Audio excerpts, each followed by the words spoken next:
이번 사건은 49년생 여성분이 이혼을 먼저 신청했습니다. 제가 그 상대방에 있는 48년생 남성분을 제가 대리했습니다. 그 전형적인 우리 완전 부모님 세대 이혼 사건 이렇게 되겠습니다. 자, 이혼을 고민하시는 분들이 항상 궁금하신 게 많잖아요. 이혼 소송을 하면 재산 분할의 기준이 뭐냐? 혼인 기간이 길면 재산 분할을 많이 받는다 하던데 뭐 그게 사실이냐? 근데 내가 분할을 하긴 해야 되는데 저 부동산이 얼마짜리인지 정확히 시세를 알 수가 없다. 또 이혼할 때 위자료를 지급하는 기준은 무엇인가? 내가 맞은 적이 있다면 무조건 이혼이 되고 바로 위자료를 받을 수 있는가? 뭐 이런 부분에 대해서 여러 가지 많이 궁금해 하시는데요. 제가 오늘 여기에 대해서 한번 설명을 해드리고자 합니다. 여성분의 주장이 먼저 한번 살펴봅시다. 여성분의 주장은 첫 번째는 남성분이 부정한 행위, 외도를 했다. 남성분이 부부끼리 사이가 안 좋아져서 별거를 시작하면서 다른 여자를 만나서 15년 이상 동안 이제 부척 관계를 맺고 계속 그렇게 살아왔다. 그 첫 동거녀는 며느리들한테 자기가 막 시어머니 행세를 하면서 그 영감의 재산까지 같이 관리하면서 그렇게 살아가고 있더라. 뭐 이런 주장이 첫 번째 주장이었고요. 두 번째 주장이 폭언, 무시, 폭행 이런 내용들이죠. 옛날 할아버지, 할머니 사건 오면 폭행, 부정행위 이런 건 좀 많이 있습니다. 그 시절에는 뭐 남자가 막 말 함부로 하고 던지고 때리고 이래도 그러려니 넘어가는 게 굉장히 많았던 세대였기 때문에 여기도 보시면 부부싸움 할 때는 폭력을 썼다. 그리고 성격이 불같고 가부장적이고 이기적이고 자식들에게도 무섭게 대하고 독불장군식이고 가족들하고 외식도 한번 제대로 한 적이 없고 그 영감님은 돈에 대한 집착이 강해서 동네에서 소문이 날 정도였다. 그냥 전형적인 우리 아주 예전에 꼬장꼬장한 그런 할아버지 남편 뭐 그런 스타일이죠. 세 번째 주장, 생활비 미지급, 경제적 무책임. 2001년쯤에 부부가 둘이 크게 싸우고 별거를 하게 되면서 생활비도 안 주고 완전 내팽개치고 자기는 다른 동네에 가서 사셨거든요. 거기에 살면서 그분은 그분대로 다른 여자 만나버리고 여자 혼자 이제 자녀들을 키우면서 힘들게 살아왔다. 이 세 가지를 주장하게 된 거죠. 보통 황혼 이혼하러 왔다. 그러면 대부분 이거 세 개입니다. 자녀들은 당연히 엄마 편일 거 아니에요. 아빠가 엄마도 때리고 자식한테도 못되게 굴고 생활비도 제대로 안 주고 역할을 안 했는데 자녀들이 엄마를 위해서 이렇게 진술서를 다 써준 거예요. 아버지가 예전에 젊을 때부터 엄마를 욕하고 물건 던지고 위협적으로 힘들게 했다. 그리고 나중에 그냥 지방으로 그냥 무책임하게 가버렸다. 첫 번째 질문, 내가 맞으면 무조건 이혼할 수 있고 무조건 위자료를 받을 수 있는가? 아닙니다. 제가 이 사건의 남편분을 대리했잖아요. 일단 이 사건 결론부터 보시면 여기 보시면 위자료 청구 기각됐습니다. 제가 할아버지를 대리했는데 위자료 안 주는 걸로 끝냈습니다. 예전에 폭행이 있었다 하더라도 세월이 그 사이에 몇 년 지나고 이혼을 해버리면 그 폭행이 이 이혼의 직접적인 원인이 되었다고 보지 않을 가능성이 있거든요.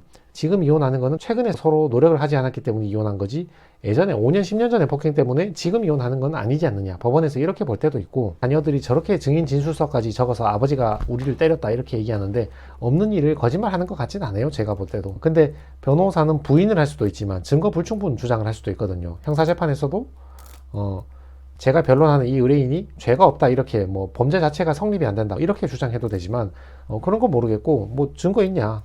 이 사람이 폭행이나 뭐 상해를 했다는 뭐 증거 있냐, 증거 없지 않느냐, 이렇게 증거 불충분 주장을 해서 무죄로 빼도 되거든요. 이혼도 마찬가지입니다.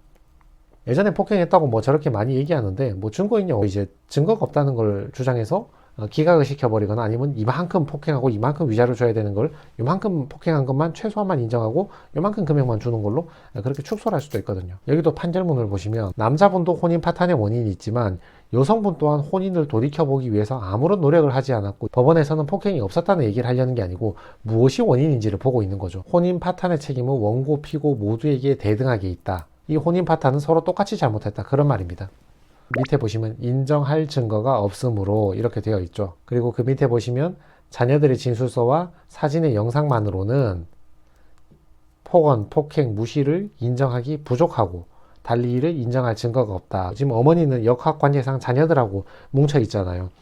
내 편 사람들이 증인해주거나 증언해준 거는 좀 약하다고 봅니다. 그러니까 인정하기 부족하다 이런 말이 나오죠. 그리고 그것 빼고는 다른 증거는 없지 않느냐. 그것을 보고 달리 이를 인정할 증거가 없다 이렇게 말하는 겁니다. 자, 그래서 두 번째 질문. 그렇다면 위자료를 받으려면 어떻게 해야 되는가? 사고 터지고 바로 소송을 걸어야 됩니다. 최근에 남편이 바람을 폈으면 최근에 이혼을 해야지. 그래야 그것 때문에 이혼하는구나. 이걸 인정받아서 이혼도 빨리 가능하고 위자료도 받을 수 있고 이렇게 되는 거지. 아주 예전에 배우자가 바람을 폈다거나 나에게 폭행이나 폭언 같은 걸 했다 하더라도 세월이 오래 지내면서 나 또한 뭔가 노력한 게 없다면 법원에서 볼 때는 양자의 귀책 사유가 똑같다고 봐버리는 거죠. 자, 세 번째 질문. 남편이 부동산을 가지고 있는데 그게 얼마인지 모르겠다. 이때는 어떻게 하느냐? 이때는 감정평가에 의합니다. 아파트 같은 경우는 다툼의 여지가 잘 없죠. 비슷한 아파트는 옆집도 있고 윗집도 있고 실거래가는 명백하게 신고가 다 돼 있기 때문에 아파트 가격에 대해서는 서로 다툼이 잘 없는데 토지나 단독주택이나 아니면 재개발 재건축 대상이나 이런 경우에는 같은 동네라도 똑같이 생긴 땅은 잘 없잖아요. 누구는 도로에 크게 접해 있고 누구는 뒤쪽에 있고 이런 경우에는 법원이 감정평가사한테 이제 의뢰를 해서 얼마인지 물어보고 감정인의 의견이 돌아오면 그걸 가지고 이제 재산 분할을 결정하는 거죠. 여기도 보시면 감정인에 대한 감정 촉탁 결과 이렇게 해서 금액이 6억 3천 얼마가 나온 거죠. 그럼 판사님은 요걸 보고 이제 분할을 하는 겁니다. 자, 여기서 네 번째 질문. 그러면 재산 분할을 많이 받으려면 어떻게 해야 되는가? 감정가 자체를 높이는 게 좋은 방식입니다. 다들 이혼 소송하면 그 이혼 소송 비율에만 목숨을 거시잖아요. 내가 30%인가 40%인가 50%인가 뭐 이런 것만 좀 많이 이제 집중을 하시는데 그것보다는 내 배우자가 부동산을 갖고 있는 경우에는 부동산 감정평가 가격이 많이 나와주는 게 좋습니다. 반대로 내가 분할을 해줘야 되는 입장에서는 내 부동산의 가치가 감정평가가 낮게 나오는 게 좋죠. 6억 부동산의 50%면 내가 3억을 받아올 수 있는 거잖아요. 근데 10억 부동산이면 40%만 받아도 4억이잖아요. 특히 재개발, 재건축이나 뭐 토지 이런 것들, 가격이 이럴 수도 있고 저렇게 볼 수도 있는 것들. 줘야 되는 입장에서는 의견서를 내가지고 실제로 그거보다 낮다고 주장을 해야 되고 받아야 되는 입장에서는 그거보다 높다고 얘기를 해줘야죠. 다섯 번째 질문. 내가 재산을 갖고 있는 사람인데 재산 분할을 적게 해주려면 어떻게 해야 되느냐? 별거할 때 바로 이혼하시면 됩니다. 이 재판 먼저 한번 봅시다. 혼인기간이 별거 기간을 제외하더라도 30년이 넘으니까 50% 주라 이렇게 나왔죠. 보통 10년, 15년 넘어가면 50% 주는 경우가 많이 나오거든요.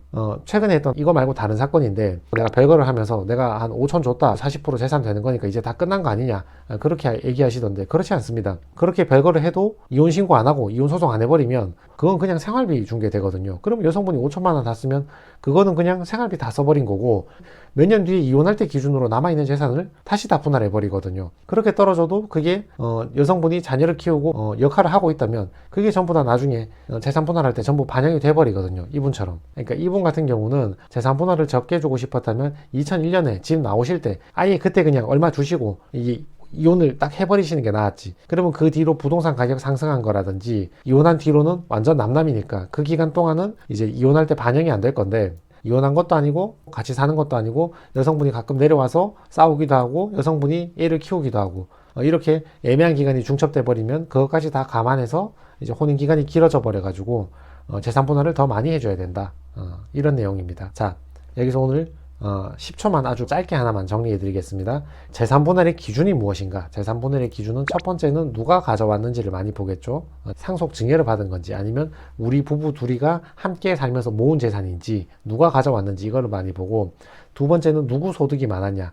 결혼해서 살면서 누가 돈을 많이 벌어왔느냐? 그리고 세 번째는 양육은 누가 있느냐? 애를 키운 것도 기여도가 되기 때문에 그리고 네 번째는 이혼 후에는 누가 양육을 하느냐 이혼 후에 양육하는 사람한테 재산 분할이 조금 더 넘어갑니다. 그리고 다섯 번째 제일 중요한 거 여기서 보셨듯이 혼인기간이 길수록 분할을 많이 받습니다. 그래서 오늘 사건을 정리를 내려드리면 맞으면 무조건 이혼되고 위자료 받을 수 있는가? 아닙니다.